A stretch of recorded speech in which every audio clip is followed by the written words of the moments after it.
Today, we are talking about something very exciting. I got the Kickstarter today for the Moonlight Senshi Tarot by Hughes, and we're going to look at it because it's beautiful. So this Kickstarter came with a couple prints that have this incredible holographic effect. Oh, you can see me. Hi. So this is Pluto's transformation, and it's beautiful. I'm gonna frame these and put them on the wall. And then I also got Sailor Moon's transformation, and it's absolutely stunning. Oh my goodness. So this box is just classic top and bottom, super easy to open. You do get a guidebook. There are no spreads in here, but that really doesn't matter because spreads are everywhere, super easy to get. There is full color reproductions of every card in here with art explanation, and then reversed as well as right side up.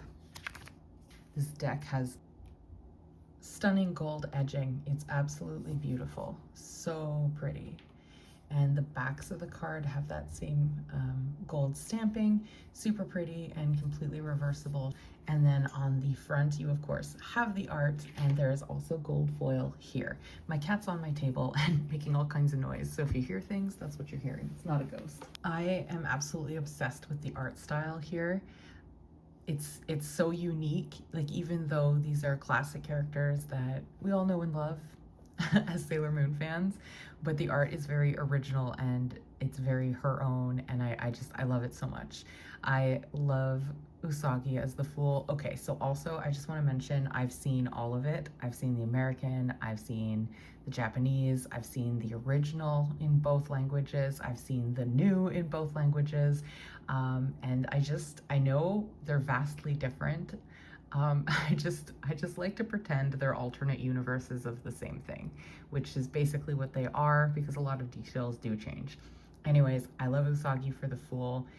She's so klutzy, and it's classic. Plus the whole thing is her story, it's her journey, so that makes it perfect for the Fool. I love Luna for the Magician, and I'm gonna try really hard not to talk for like 100 years because we all saw my World of Warcraft video. It's very long. I'm just gonna try not to do that here. But Luna will often do this like little flip to reveal something new to give to Sailor Moon as like a new tool. So it's cute that this is included here. And again, like, just look at the face. This is so cute. Here we have Rei as the High Priestess. Gorgeous. The Empress is Sailor Venus. This is a perfect card. I love this. I don't think I've ever loved an Empress card before, but I love this. The Emperor. I don't remember her human name, I'm sorry, but it's Sailor Uranus. Here we have the Hierophant, it's Ami, and I love this so much because she is a smarty and she does know everything, and you do often see in episodes that she is teaching the other girls about things, and of course, Serena's asleep. It's perfect. I love this. Here we have the Lovers. We have Sailor Neptune and Sailor Uranus together, and they're surrounded by these beautiful butterflies, and this is just a really pretty, like, perfect card. Here we have the Chariot, which is my birth card. And I love that it's Usagi transforming into Sailor Moon, and she's got Luna and Artemis down here as that black and white representation of duality. I love that. I love this card so much. And of course it matches my beautiful print. Here we have Strength as Sailor Jupiter, and I think this is fantastic. This is like when she meets Sailor Moon, or Serena, and she fights off these thugs. And this is how they become friends. And look, there's the lion poster here. That's really perfect. I've looked at this deck 100 times already. I'm only just noticing the lion now. It's so cool. Sailor Pluto as the Hermit, as the Keeper of Time. She's always alone. It's very sad, but fitting for the Hermit card. This is the best Wheel of Fortune I have ever seen in my entire life. Truly. Usually this card is more or less the same from deck to deck because sorry, my tripod is shaking, but usually this is the same from deck to deck because there's not a whole lot you can do with the Wheel of Fortune, but I think this is so beautifully done because this is Queen Serenity using the last ounce of strength and magic that she has to send everybody back to Earth to be reincarnated as themselves, to start the cycle all over again of, you know, rejuvenating the Moon Kingdom. I love this. This is stunning, beautiful. And here we have the Sailor Scouts and Neo Queen Serenity, Sailor Moon, for justice, because that's what they do, right? They fight for love and for justice. Here we have the Outer Scouts on one side of the scale, Pluto, Uranus, and Neptune, and then we have the Inner Scouts, Mercury, Venus, Mars, and Jupiter on the scales. Hanged Man, Tuxedo Mask.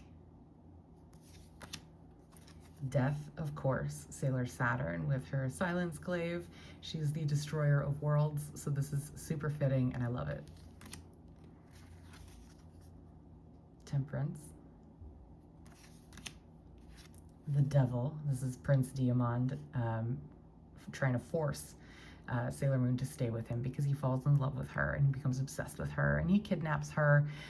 He's part of the Black Moon, which is the villains that come after Queen Beryl and the Negaverse. Speaking of, this is when she fights Queen Beryl and Queen Natalia, and I remember when I was a kid, I rented the VHS and watched it 800,000 million times. We rented it from a West Coast Video, RIP, and the episode was called Bad Queen, Good Queen. Like, looking at this card, I can hear the song. I'm not gonna sing it, but I can hear the song that played. Here we have the Star. This is Sailor Neptune. She is a violinist. Here we have the Moon. This is Wicked Lady when Sailor Mini Moon turns evil for a handful of episodes because she is swayed by the illusion that nobody loves her. The Sun, Sailor Mini Moon, and her alicorn friend, who is really Helios in alicorn form. And then we have Judgment. There, okay, I forgot to warn you. There is going to be some nudity here, but this is from the series finale in season 6. And then we have the World card where she is like sprinkling her healing magic. Now we're gonna look at the Suit of Roses, which is the Suit of Swords. And here's Tuxedo Mask. This is what he does. He shows up and he throws a rose. Usually will say something inspiring and then Sailor Moon will finish saving the day. I do like that in Sailor Moon Crystal, the newer cartoon or anime, they give him like a few more powers. Like he has like a smoke screen type power. I don't know. He's just a little more useful in Sailor Moon Crystal. Two of Roses. These characters are also from the Black Moon. This is Rubius. These four are sisters. I can't remember what they're called in this moment. Forgive me. But this is the first one who fights with the Sailor Scouts. And she sort of, you know, leans into their kindness and likes them and is sort of torn between remaining a villain and becoming a good guy. So it's really good for the Two of Swords. She has that like internal conflict. This is the best Three of Swords. Usually you're just getting a heart with 3 swords stabbed through it, which you are getting that here, but there's like this tragic love story. This is Molly or Neru. Again, sorry, I'm gonna use both names. If you know, you know, right? Anyway, Molly here falls in love with Nephrite, who is working with the Negaverse. Like, he is a villain, but he meets her. This is Sailor Moon's best friend in the human world, and he meets her and he falls in love with her kindness, and she's just so sweet and so nice, and he falls for her completely despite being a villain, and it's tragic. And then he gets murdered and dies in her arms, and it's tragic. It's probably the first tragic love story I ever saw in my whole life. And I cried so hard. I was a kid. And I would still cry to this day if I watched this episode. This is so good as the Three of Swords. Here we have the Four of Swords, which is the card of rest, and we have our kitty cats sleeping on Usagi's bed. 5 of Roses, and I forget what's going on here, but I'm sure it's fitting because the creator of this deck is a genius, let's be honest. 6 of Swords, she's moving on. 7 of Swords, it's roses, but swords. 8, this, I love getting a new deck, and I love looking at the 8, 9, 10 of Swords because it's always so good, and I want them to be visceral, and I want them to be heavy, and I want them to invoke these feelings. And this is perfect for anxiety. Perfect. She can leave this mirror, and she's choosing not to. She is choosing to remain isolated. Here we have 9 of Roses, our nightmare scenario. She's alone, she's sad, she's at the end of her rope, she doesn't know what to do, and she is crying. And I know this is an episode, I know it, but I don't remember. Okay, I checked the guidebook. This is after a breakup. Darien, or Mamoru, he breaks up with her, and this is her feeling it. And here we have the 10 of Roses, which is Wicked Lady. So you could look at this 2 ways. This is like either her becoming a Wicked Lady and like really giving into those dark voices who are telling her that everybody hates her, nobody loves her, she's just a burden. Or it could be the other side where she's like really hearing the thoughts that, no, wait, they do love me, I am valued, and she's about to return to the light side. So either way, I love it, it's perfect, it can fit all situations. Here we have the Page of Swords. So the pages are all like sort of the sort of human characters. So this is Haruna, this is their teacher. This is the Knight of Roses. All the knights are cats, and this is just an alley cat that got a whole episode. All the cats were like in love with him, and it was super cute. This is the Queen of Roses. So all of the queens are the other scouts transforming the inner sailor soldiers. So this is Sailor Mars. And then the King of Roses, which is Nephlite again, alive and well, but not for long. Very sad, but a great King of Swords. This is the Ace of Wands. Look at her face. She is so determined. 2 of Wands. Dr. Tomo devising his evil plan. Mistress 9 enacting the evil plan. 4 of Wands. They spend their season trying to find her. So here they have finally found her and reached that stability. 5 of Wands, this is beautiful, this is classic, this is exactly what should be here, because these two have this friendly rivalry. They're always driving each other nuts, they are always arguing, and these guys are just sick of it. They're so over it. It's perfect for the 5 of Wands. 6 of Wands, here we have Sailor Mini Moon with Helios again, her alicorn friend. 7 of Wands, 8 of Wands, and we have all the wands for the Sailor Scouts. Sailor Moon, Mercury, Mars, Jupiter, Venus, Pluto, Neptune, Uranus. Here we have Helios suspended as the 9 of Wands, and then the 10 of Wands and the absolute overwhelm that she's feeling of the Moon Kingdom being crushed behind her, destroyed. Page of Wands, it's Umino. Or I think Melvin, right, in the US edition. And then we have Luna as our Knight of Wands. I love it. She's running through Tokyo with the Moon Crescent wand. And then we have the Queen of Wands, which is Venus transforming. And then we have the King of Wands, Zoisite. So in the American one, Zoisite is voiced by a woman, but this is in fact a male character. And they don't touch on it in the American one, or the original 90s cartoon, but basically these kings were the princes of Earth who were under King Endymion, which is Darien, Tuxedo Mask, in the previous life when the Moon Kingdom was thriving, and they have been captured by Queen Beryl to be villains in the... Sorry, my tripod is really shaking. But basically, Queen Beryl takes these guys and makes them fight for her as villains. And it's never addressed in the original cartoons, in the American edition, but you get that backstory if you watch the Japanese one, as well as if you watch Sailor Moon Crystal. So there's that extra added layer to their devastation, because after they fail Queen Beryl a number of times, she does kill them. So long story short, this is Zoisite, and she has an affair with Malachite or Kunzite, depending which language you're watching in, but we'll get there. And then here we have the Ace of Brooches, which is Pentacles. I adore this ace. This is beautiful. I love the like sparkles, and like we often see these sort of like dreamy circles, which is straight out of the anime. So there's so much like nostalgia to this art too. I love it.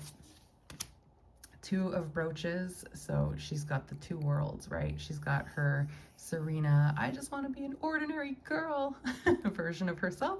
And then Sailor Moon, poor thing. She can never just be an ordinary girl. And then we have the Three of Brooches, Four of Brooches, Five, which is so interesting because usually it's two figures outside of the church walking by, not noticing the window of light symbolizing hope. So it's the same sort of idea, except they're within the church. And you've got your pretty stained glass up here. Anyway, super pretty card. Six of Brooches. So here we have Queen Beryl, and she has Zoisite and Malachite, and she's giving them shit because they've once again failed, but she's giving them another chance. So there's that. And then this, I absolutely love. I love it. Pentacles is usually my least favorite suit. I don't usually care about these cards. It's like they have to be there because they have to be there, but like I love the suit in this deck. It's so well done, and this is perfect. This is from the Doomtree series. These guys I had on VHS, this whole sort of season story arc. I had it over on 4 VHSs, and I used to watch it all the time, and I used to have sleepovers with my friends, and we would stay up all night and watch it all the time. So basically these two were good guys, and this tree behind them, the Doomtree, fed them, kept them alive. And there used to be a lot of these sort of like fairy type creatures, but they've died over time. So these guys, they travel the galaxy looking for energy to feed their tree, keep it alive, and eventually they make their way to Earth. And they're so desperate, they've reached, they're past the point of desperation, and they've turned into villains because they don't care where they get the energy, they just want it to feed this tree. And so what they do is they go to Earth with various creatures to suck the energy out of humans in different ways, and then they feed it to the tree. So the energy comes back, Alan plays his little flute, and they feed the tree. And that is what you're seeing here in this scene, and it's perfect for the Seven of Pentacles. It's perfect. Here we have the Eight of Brooches. Sailor Jupiter is a chef. She is a cook. She's brilliant at it, so this is what she's doing here. It's perfect. Nine of Brooches. Gorgeous card. Queen Serenity on the moon. There's the Earth in the back.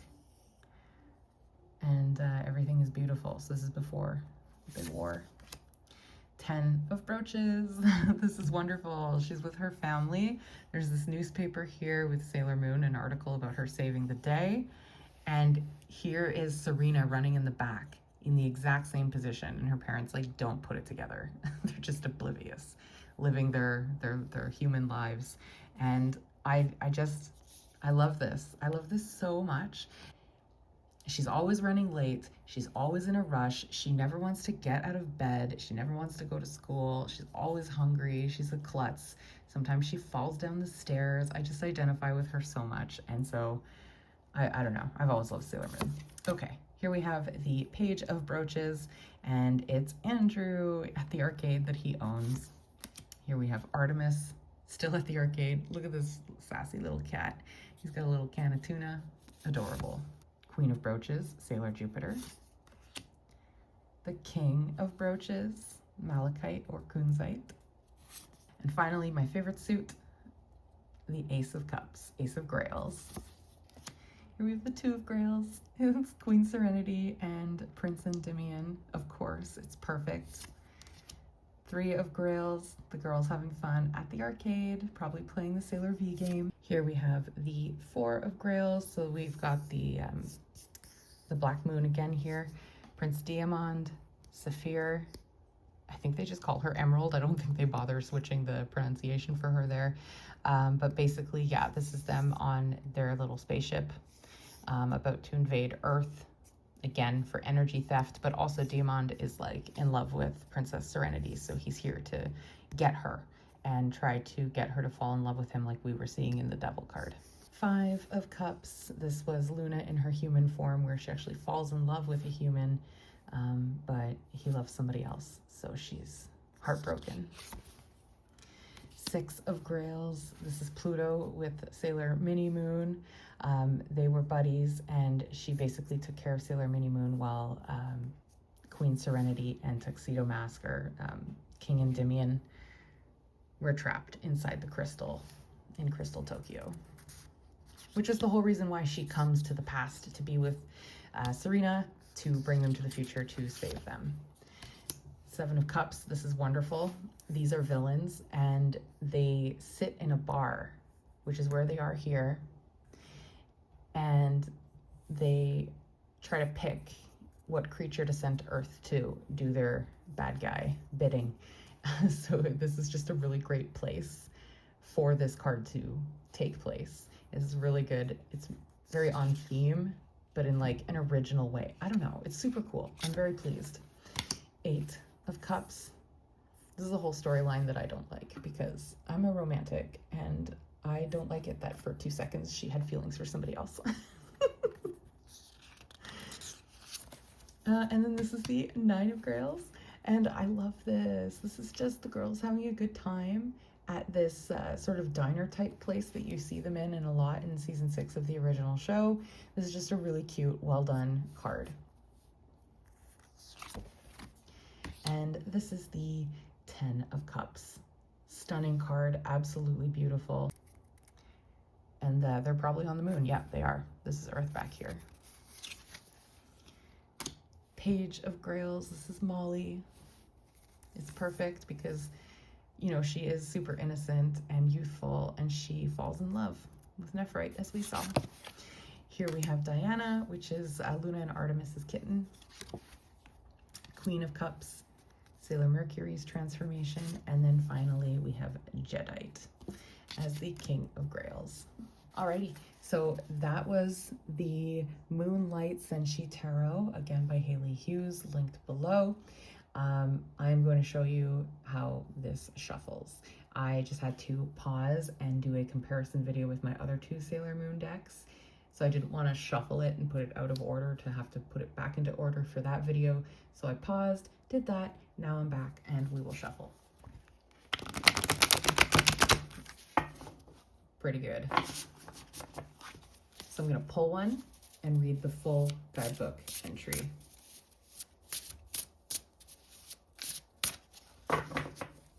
Let's see if we've got spreadability.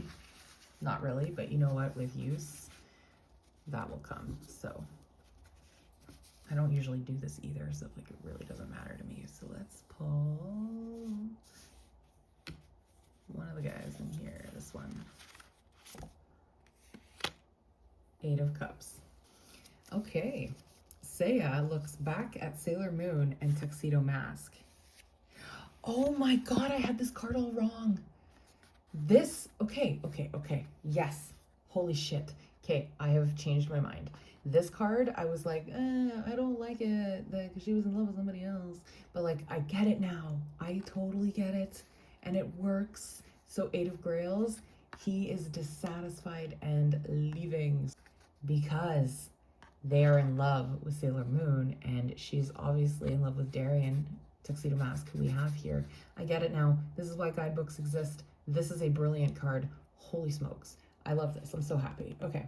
Seiya looks back at Sailor Moon and Tuxedo Mask.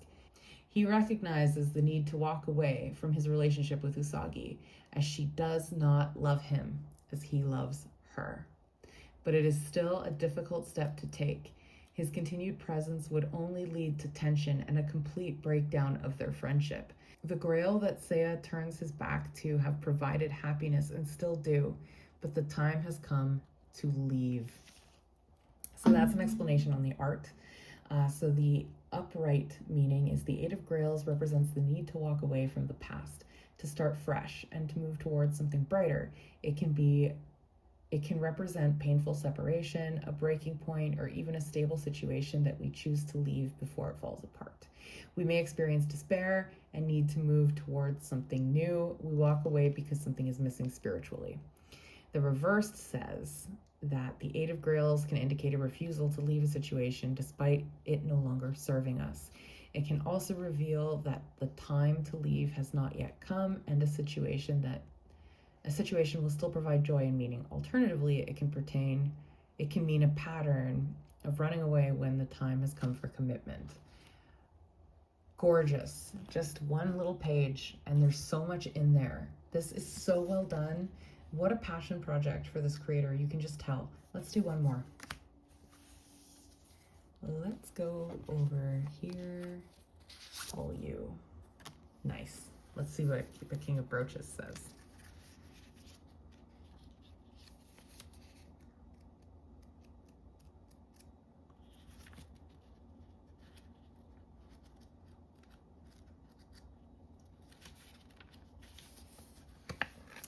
Kunzite casually sits holding a brooch. The brooch represents his achievements and satisfaction in life. He simply glances at it, not letting it consume him. He sits on a bed of flowers representing life's sweetness. He enjoys his closeness with nature. That was the explanation of the art. So now the upright meaning is the King of Brooches represents his suit in accomplishments and maturity. The King of Brooches signifies stability, confidence, and emphasizes the value of success gained through principal intellect. He is generous and courageous. Though not prone to adventure, he presents the image of a successful business or professional man and enjoys the social responsibility of the king. He symbolizes ordinary activity and accomplishment, success, and social position, but inwardly may be tense or frustrated. Reversed, the King of Brooches suggests failure or mediocrity, the lack of success or fulfillment he craves, brings dissatisfaction, feelings of weakness and doubt. He can also represent the idea of corrupted success, doing anything to achieve his goal. The King of Brooches is cut off from the rejuvenating flow of nature, resulting in dissatisfaction and weakness. All right, you guys, so that was it for my review of the Moonlight Senshi Tarot. What do you think? Do you like Sailor Moon? Do you want this deck? Do you have a favorite anime? Do you have a favorite scout? What do you think? Are you as excited as I am? I've looked through this deck so many times, and just making this video, I'm just noticing all kinds of things. Like you saw it with the Eight of Cups, right? Like I had that card completely wrong. I thought it was representing like the dissatisfaction maybe she felt with Tuxedo Mask, when she was sort of like entertaining the idea of being with somebody else perhaps, but no, it's got a great meaning. I'm so happy with this deck. I'm so happy with this art. It makes me really, really happy. It's just so nice. And I'm gonna read with it every day for like probably the next month to get a really good feel. Look at this Empress. Are you kidding? Anyways, that was all. Thank you so much, and I'll see you in the next one.